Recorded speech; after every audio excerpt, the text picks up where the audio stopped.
Hello, time for a snapshot. I'm here with Linda Mariotti, our Assistant Superintendent, who's the expert on all things curriculum and assessment. And we've got some exciting news to want to share with you today. I think many of you have heard, but I'm going to set it up a little bit and then turn some time over to Linda.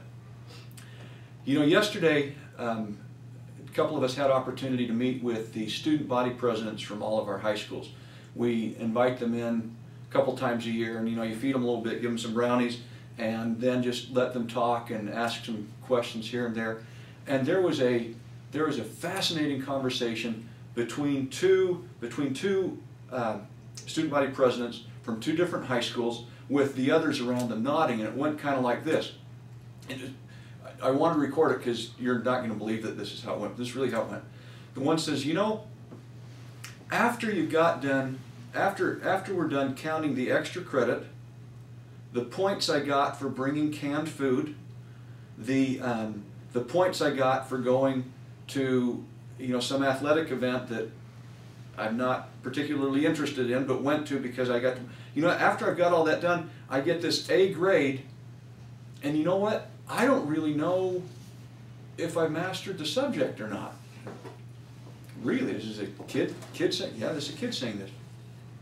And then they went on, they're going back and forth with this, and they went on, we really kind of like it, they said, when there's outside objective measures. And he's talking specifically about AP tests was the example he used, but also for their other classes as well. He said this AP test, when I go and take that and I get the score, then I know where I really am and what I've really done and what I really know. And oh boy, where did this come from? We talked a little about the grading committee that we've got going. But these kids it was fascinating to hear this from these high school seniors who were student body presidents in their high schools. So where that brings me around to, we really need, I think of assessment this way. We really need a couple of different kinds of assessment. The one is one where here's the standard.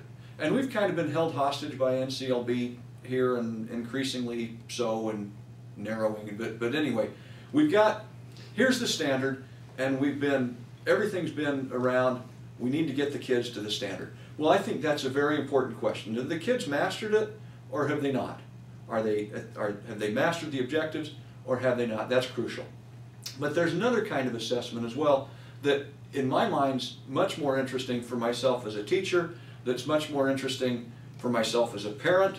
And that's this monitoring of a kid's growth, progress monitoring assessment. So let's say the standard's here, all right? And we've got a student who starts here. So first of all, we find out where he starts, and then we see he's moved from here to here. He's still not at standard, but look at how far he's come. Look at what he now knows, what he's now mastered. And then let's take another student, who's above standard. He met the standard before the school year even started.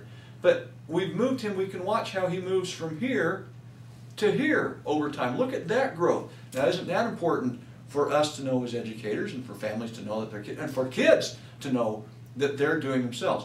Now, our progress monitoring tool, right, this latter one, has been YPP. It's been our district-wide progress monitoring tool, YPP. And I do school visits, and I've talked to many of you. I've read emails from many of you. We just had an audit done, a district audit, similar to the status audits that all of your schools have had. And it's clear YPP has a lot of value, but it's not the tool that folks are comfortable using for this purpose. And so we're going to do away with YPP. Not tomorrow, so if you're watching this, don't stop using YPP. But by next school year, we're going to have identified alternatives to YPP that will not be YPP. Now, to talk about that a little bit, talk about assessment a little bit, Linda, I'm going to turn the camera over, have the camera turned over to you. And I'll just make a couple of quick points. First, I'll support the superintendent's comments that we've heard your concerns, we've heard your pleas, and we're going to address them. And we'll address them in this way.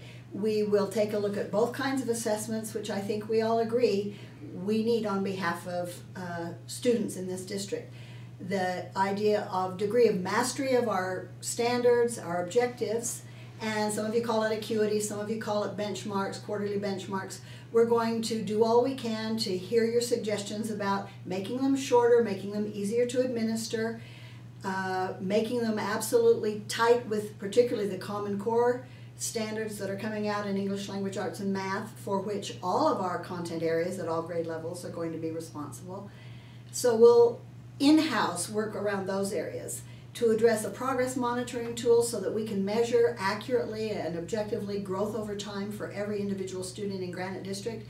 We'll send out an RFP, and we will try to incorporate, in terms of criteria for being a tool that we're going to use in this district, all the things we've heard about. Reports that are easy for you teachers to use, that speak to both you, students, and parents, that utilize technologically effectively so that you don't have to be marshaling kids down to labs and back again. We can perhaps find ways to make them administrable within your classrooms and in a much more flexible, quick kind of way.